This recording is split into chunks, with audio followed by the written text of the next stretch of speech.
Welcome to Dialogue. We're opening the files today for a deep dive that I have to say is heavy. It's necessary, and it's structurally just crucial.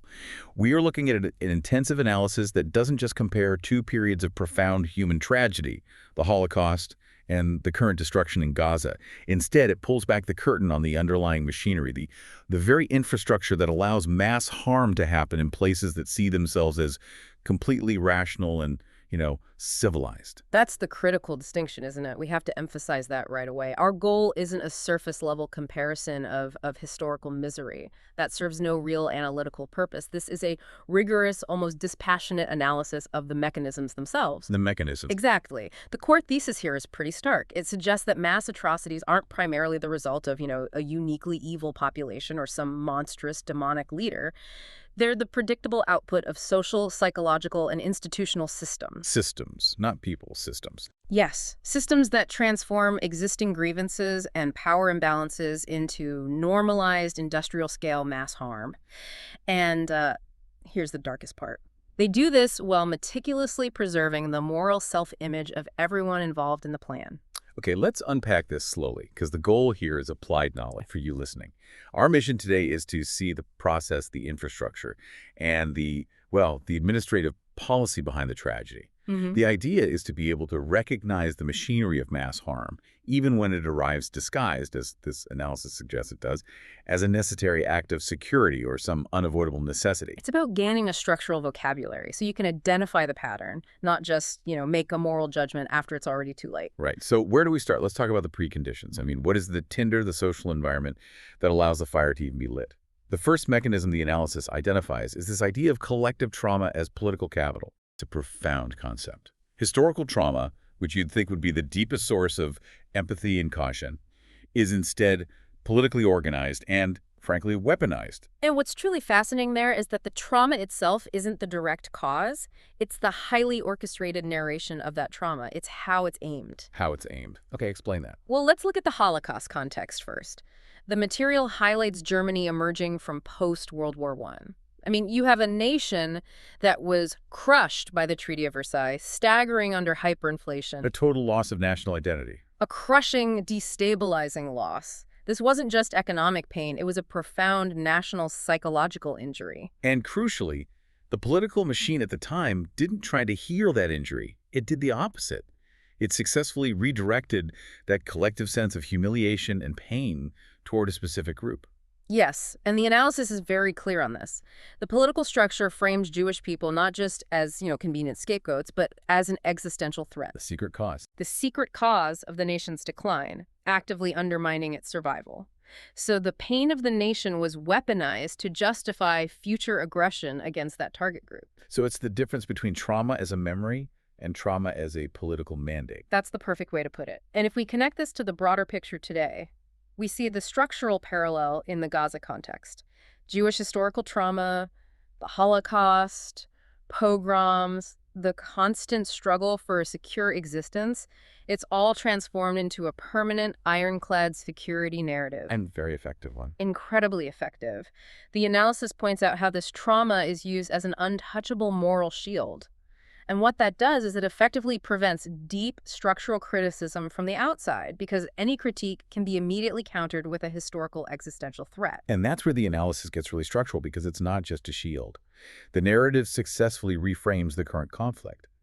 It argues that Palestinians are cast not as a population with their own history or political grievances, but as a continuation of that earlier existential threat. A replacement. They become the replacement for earlier persecutors.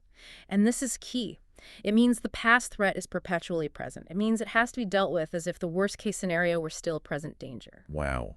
So the mechanism explained here shows a really tight, corrosive progression. It's a sequence. Trauma is redefined and it becomes identity. That identity then becomes a justification for defense, an absolute need to ensure survival at any cost. And that defense ultimately becomes the permission structure for mass harm. It changes the whole moral calculus. Completely. It shifts the question for policymakers and the public from, is this right, to simply, is this necessary for us to exist? And that transition from historical pain to political permission. Hmm. It leads directly into the second precondition identified here, Yeah. the establishment of hierarchies of moral worth. Hmm. Atrocity is enabled, the material makes very clear, when the whole concept of universal human value is structurally replaced by what it calls tiered humanity. And what's crucial to recognize here is that this tiered humanity is built into the systems. It's in the legal system, the political system, the military system. They all work to apply fundamentally unequal moral and legal standards to different groups of people. So in the Holocaust context, this was made terrifyingly explicit, right? Through the Nazi racial laws. Step by step. They didn't just socially exclude people, they legally redefined who counted as fully human. We're talking about specific things, like the Nuremberg laws in 1935. Exactly. Those laws stripped Jews of their German citizenship. They prohibited marriages between Jews and non-Jews. They effectively made them non-persons in the eyes of the state. It was baked into the definition of citizenship itself. Blood, not behavior. The law itself codified the unequal value of life. It took a social prejudice and turned it into a bureaucratic, administrative reality. That's the leap.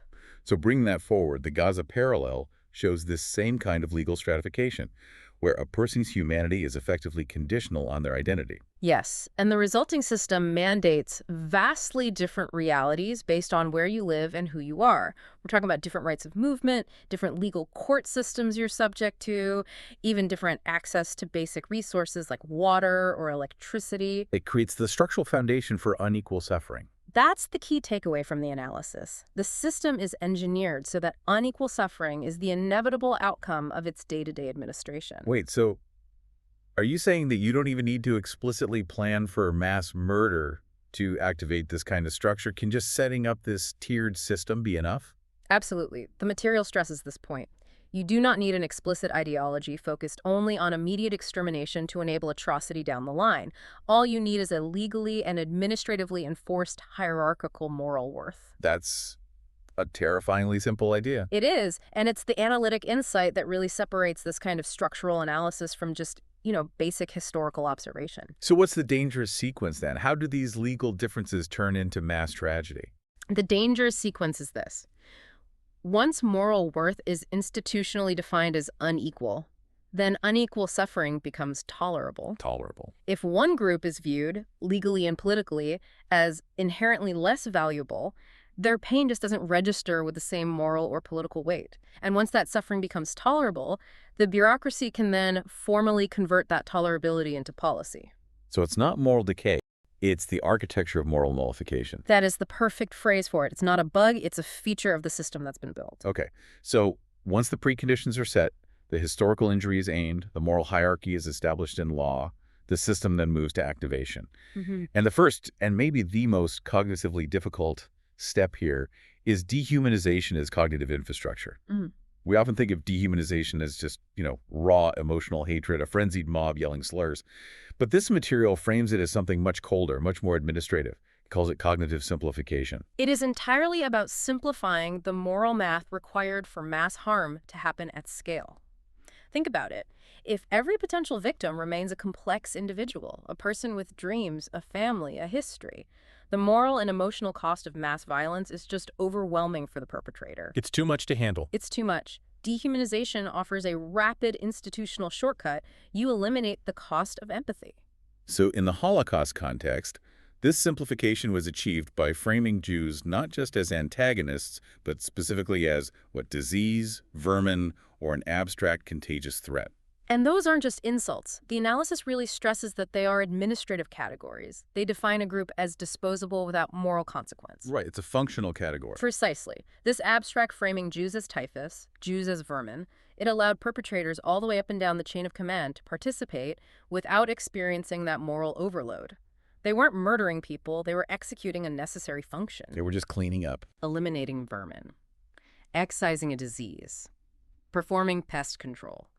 This functional dehumanization is what makes the violence scalable. It makes it psychologically sustainable for the people carrying it out. And if you look at the parallel in Gaza, the analysis identifies the modern equivalent, which is rooted in bureaucratic abstraction. Palestinians are often framed as human shields, a dangerous demographic threat, or just a military abstraction, the security risk. And here's where it gets really interesting and tragically specific in the modern context. The analysis notes that contemporary military policy and public rhetoric discuss even children not as individuals, But as statistical probabilities. statistical risks, or most chillingly, as future enemies. Wow. By projecting the existential threat onto the next generation, you justify the destruction happening right now with fear of the future. It's a complete removal of the present, lived humanity of the victims. They're just reduced to data points in an algorithm. I was genuinely struck by that. I mean, think about the chilling absurdity of it. Turning a complex, living human life, a child, a neighbor, into a mere administrative category, whether it was vermin in the 1940s or risk statistic and future enemy today. It's an exercise in moral accounting. It is. It balances human lives against procedural necessity, but it feels so much colder and more clinical now. That administrative coldness is the key. That cognitive infrastructure immediately feeds into the next mechanism. Security logic replacing moral logic. Okay. This is the establishment of a permanent, overriding emergency framing that effectively suspends all the ethical and legal limits that would normally apply in peacetime. So in the Nazi context, every single policy, no matter how brutal, starvation, forced labor, eventual extermination, was justified as an absolute national survival measure. Yeah. It overrode all previous ethical norms. And the logic is, if the nation's very survival is truly at stake, then anything, no matter how extreme, is not only permissible, but it's morally mandated. It becomes a duty. A duty. The analysis of the Gaza parallel shows this same framework operating under an open-ended self-defense rationale. And crucially, the material notes that this rationale is designed with no clear endpoint and no genuine calculation of proportionality. Because the threat is defined as existential and permanent. Exactly, which makes it a perpetually renewable justification for actions that would, under any normal circumstances, be ethically unthinkable and internationally illegal. That structural framing is so dangerous. If the threat is permanent, the response has to be permanent and permanently intense. Precisely. The analytic insight here is profound. This security logic is entirely self-justifying and self-expanding. Since the threat is existential, the ethical constraints, the rules of proportionality, they remain perpetually suspended. So when security becomes the absolute overriding good, Morality becomes optional, or, at best, a secondary consideration. It's the perfect ethical loophole engineered right into the system. and that perfect ethical loophole, it needs a massive organizational apparatus to administer it. Which brings us to the next activation mechanism. Bureaucratization and distance. Mass harm, the analysis stresses, is made sustainable not through chaotic violence, but through organization, administration, and technological distance, all of which strategically fragments responsibility. In the Holocaust context, the focus is often on the sheer, chilling reliance on logistical systems. We're talking about the efficient scheduling of trains, the establishment of quotas for deportation, the meticulous tracking of paperwork and property. It wasn't chaos, it was industrial. It was highly organized, and it depended on the mundane competency of civil servants, not just frenzied emotional hatred. The paperwork made it possible to conduct murder through memos. But today, that system has had an upgrade. We're moving from low-tech paperwork to high-tech digital systems. That's the critical contrast. Instead of trains and quotas, today we have targeting matrices, extensive legal vetting procedures for strikes, AI-assisted strike lists. And this chilling concept of acceptable civilian casualty ratios. Exactly. The analysis highlights how these procedures are all designed to maximize efficiency while minimizing the individual's sense of culpability. Can you elaborate on that? How do these modern tech systems specifically dilute responsibility? Because the contrast between, say, Eichmann's train schedules and an algorithm selecting a target feels immense, but the function seems to be the same. Okay, think about the person receiving the order. In the modern system, a target might be generated by an AI algorithm. It's then vetted by a military lawyer who could be hundreds of miles away. It's approved by a commander who never sees the ground. And then it's finally executed by a drone operator who's only looking at a grainy black and white feed on a screen. So the operator isn't killing a family. No. The material points out that the drone operator is simply validating an algorithm's output. They're pressing a button based on a legal sign-off they received. The system ensures the operator views their job as technical compliance, not moral responsibility. And that's the key takeaway, isn't it? Bureaucracy doesn't eliminate the crime, it just strategically dilutes the responsibility for it. It atomizes it. The person who approves the legal document doesn't launch the weapon. The person who writes the algorithm is insulated from the immediate consequence. So this fragmentation means no single individual feels the moral weight of the full act. It allows everyone in the chain, from the general down to the analyst, to feel morally clean. They're just doing their job. They're just doing their job. Okay, so once the atrocity is activated and industrialized, the system needs these internal maintenance systems to ensure it doesn't collapse under its own moral contradiction, which brings us to moral fragmentation and responsibility dilution. This concept explains why mass harm persists, because no single person ever executes the entire horrific crime. This division of labor is the structural genius, if you can call it that, of institutionalized mass violence. The analysis breaks down the chain into these distinct, morally sanitized roles. One person designs the policy. Right. Another person, maybe in a different building, approves its legality under that security logic we talked about. Yet another launches the weapons from a list. Someone else reports the casualties in sterile statistical terms. And then finally, a government official defends the outcome publicly. It's the ultimate distributed moral system. The total horrific outcome is the sum of countless individually clean tasks. And the material makes that connection so clearly. This fragmentation allows everyone involved, from the policymaker reviewing a document to the drone operator pressing a button, to feel innocent. Why? Because their specific assigned task was technically clean, it was legally vetted, or it was statistically justified. They only ever see their one slice of the moral pie, and their slice looks manageable. And that sense of detachment, that inability to feel the full weight of the act, it's heavily reinforced by language as moral sedation. Absolutely. Language is used not merely to describe the violence, that would be too shocking, but to sanitize it, to filter it, and to make it psychologically survivable for the perpetrators, the politicians, and critically, for the public that's watching. We look back at the historical example. I mean, think about the euphemisms from the Holocaust context. The chillingly clinical final solution, the administrative resettlement, or the logistical special treatment. These phrases were designed to be cold. They were designed to mask the horrific reality under layers of administrative terminology. And we see this exact same sophisticated semantic filtering today. The material points to modern military jargon like precision strike, collateral damage, and the almost absurd regrettable losses. They're designed to be statistically neat, emotionally inert, and morally evasive. They turn destruction into an accident of perceived. That's where the absurdity of the language really hits home for me. You hear the clinical language, regrettable loss of life, striking a structure with precision, and it shields both the listener and the speaker from the human reality of a destroyed family, a pile of rubble, a life that's just gone. The analysis emphasizes that language filters reality. It doesn't just describe destruction. It constructs a barrier that shields the user and the listener from the catastrophic human consequences. It allows people to discuss mass death without ever having to use the word death. It's incredible. So when you combine that moral fragmentation with the sanitized language, the system becomes profoundly insulated. But what about internal resistance? What about people inside the system who disagree? That brings us to the next maintenance mechanism, suppression of dissent through moral framing. And the core concept here is that criticism is strategically reframed as a form of moral betrayal. And when that happens, the power structure becomes virtually immune to any meaningful scrutiny. Right. You don't debate the policy, you attack the person criticizing it. In the historical context, dissent was immediately equated with treason against the nation.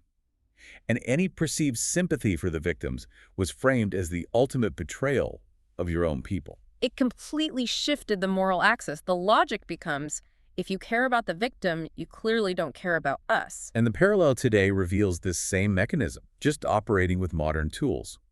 Criticism of specific actions or policies, like bombing infrastructure or the high civilian casualty rates, is often immediately equated with anti-Semitism or hostility to the very existence of the state, or even supporting terrorism. And this is the key structural takeaway. This mechanism successfully removes the need for a public debate about the morality or legality of the act itself. It just sidesteps it. Completely. It shifts the focus from the act, the policy, to the moral character of the critic. By framing the critic as a hostile agent, you silence accountability before the discussion can even begin.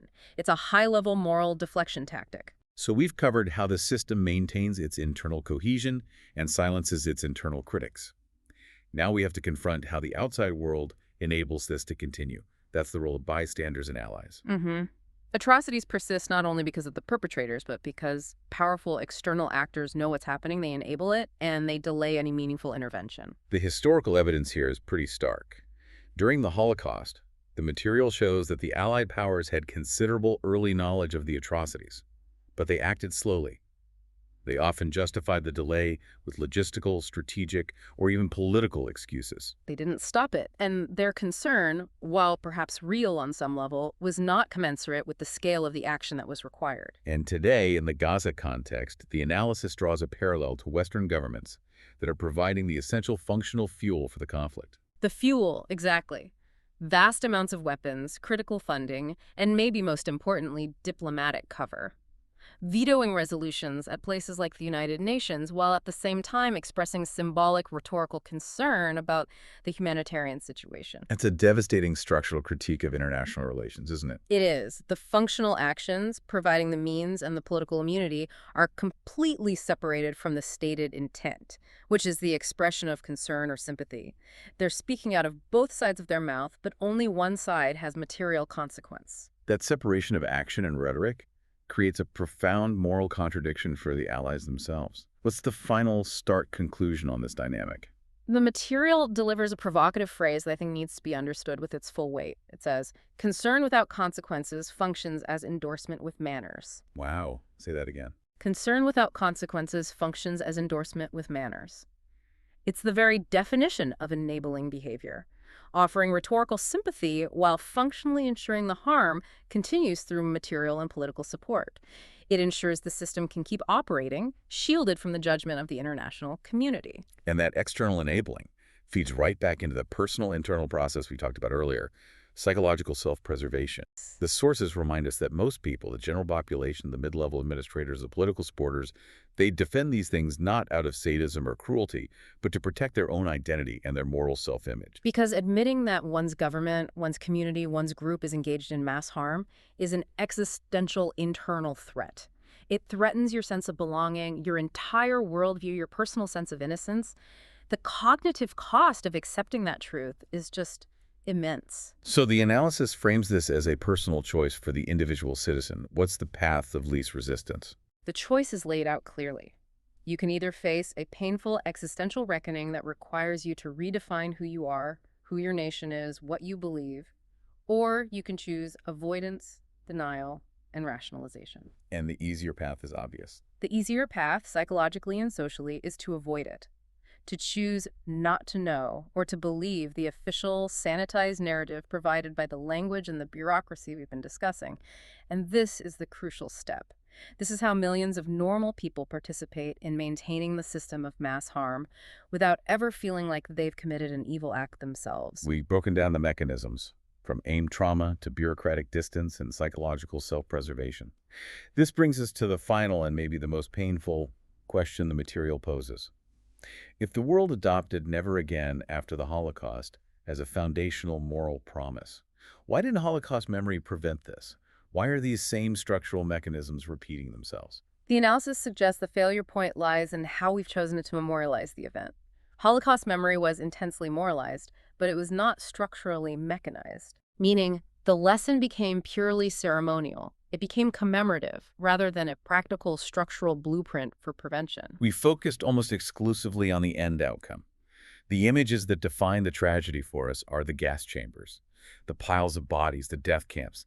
These are the symbols of undeniable, unmistakable evil. But we ignored the complex, incremental process that led to those outcomes. We overlooked the subtle legal system changes, the specific bureaucracy, the administrative fragmentation, the way that normal institutions, railways, post offices, the civil service enabled mass harm long before the gas chambers were even operational. We fixated on the result, but we ignored the recipe. We ignored the recipe and all the ingredients that made it possible. Because those underlying structural mechanisms, the tiered moral worth, the security logic, the bureaucratization, because they were treated as historical anomalies instead of repeatable structures, they are infinitely repeatable under new conditions. The technology changes, the legal rationale gets an update, but the fundamental structure stays the same. Which brings us to the final synthesis of all this.